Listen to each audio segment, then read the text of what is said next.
याद रखना आप ये बात। सर मस्जिदों पे तो खुदाई शुरू हो गई है, हमले किए जा रहे हैं, अगर गुरुद्वारे पे आ गया तो सिख समुदाय। देखिए एक छोटी सी बात याद रखिए, आज अगर ये मस्जिदों पे हो रहा है तो कहीं ना कहीं मुस्लिम संगठन की कमी है। आज मुस्लिम लोगों की कमी नहीं है, ये संगठन की कमी है। संगठन क्यों बनते हैं आप ये बात बताइए। संगठन एक तो होती है, संगठन एक ताकत होती है, पर आज कोई मुस्लिम संगठन किसी मस्जिद के खिलाफ हमें रोडों पर नजर नहीं आता, मोर्चा खोलता नजर नहीं आता। आज वो सब लोगों को लोकतांत्रिक तरीकों का इस्तेमाल करके मोदी जी का विरोध करना चाहिए। पर अगर ये गुरुद्वारों के ऊपर एक बात आ गई तो याद रखना, मोदी जी संसद के बाहर से एक भी बीजेपी के निकलने का नेता का निकलने का रास्ता बंद कर देंगे। आप गुरुद्वारा की तरफ आंख उठा के भी मत देखना, ये देश के वो शेरों की कौम है कि अगर आपने आंख उठाई तो आपकी संसद की जो इमारतें हैं उसकी भी ईंट से ईंट बजा देंगे। तो मुस्लिम धर्म संसद चल रहा है देवबंद के अंदर, उसमें मौलाना कह रहे हैं कि मुसलमान के ऊपर जितना जुल्म हो जा रहा है हम सह लेंगे, लेकिन लेंगे, ये कमजोरी है, भारत के लिए हम ये कमजोरी है, ये कमजोरी है मेरे भाई। सहना इसको नहीं कहते। आप अगर आपको एक बार पता होनी चाहिए कि आप अगर जुल्म को सह रहे हो,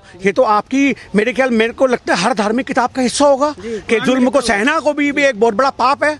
आज अगर आप जुल्म को बर्दाश्त करो तो ये भी एक बहुत बड़ा आपसे वो हो रहा है, जुल्म है। तो आज ये चीज समझने की जरूरत है कि मुस्लिम संगठन के जो बड़े बड़े लीडर हैं उनको ये डर है कि हमें भी जेल में डाल दिया जाएगा, और इसलिए वो लगातार लोगों से शांति बनाने की बात करते हैं। अरे हम कौन सा कह रहे हैं मुस्लिम संगठन तलवार निकालो, हम कौन सा कह रहे हैं बम निकालो। अरे सड़कों पर तो निकलो, झंडे तो उठाओ हिंदुस्तान के, जगह जगह तिरंगा यात्रा तो निकालो, अपनी एकता का परिचय तो दो।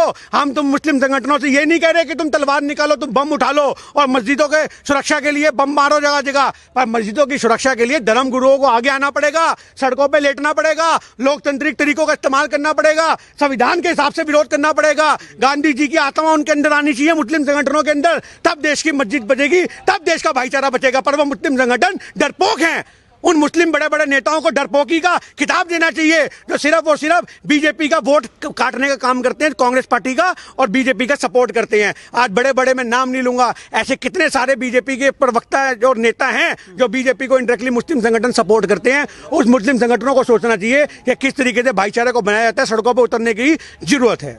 सर ये जो चल रहा है मस्जिद को लेकर, ये आखिर बंद कैसे होगा? ये बंद ऐसे होगा जब मुस्लिम संगठन और हर आम आदमी सड़कों पे उतरेगा। और ये सिर्फ मुसलमानों की बात नहीं है, ये सभी धर्मों के लोगों को। आज बहुत सारे, आपको पता होगा, हिंदुस्तान के अंदर अगर 135 करोड़ की आबादी है तो उसमें 20-50 करोड़ वो भी लोग हैं जो सेकुलर सोच रखते हैं। उन सेकुलर सोच वाले लोगों को आपको साथ लेना पड़ेगा।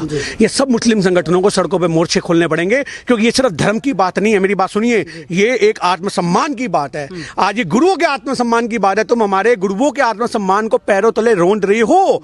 तुमने मोहम्मद साहब के बारे में बोला, कभी तुम सिख गुरुओं के बारे में बोलते हो, कभी तुम हिंदू गुरुओं के बारे में बोलोगे। ये क्या कर रहे हो मोदी जी? अगर बोलना है, अपना मुंह खोलना है आपके नेताओं को, तो एक प्रेस कॉन्फ्रेंस करो और बताओ तुमने लॉकडाउन का 20,000 करोड़ रुपए जो हजम किया वो कहां गया। तुम ये जो बना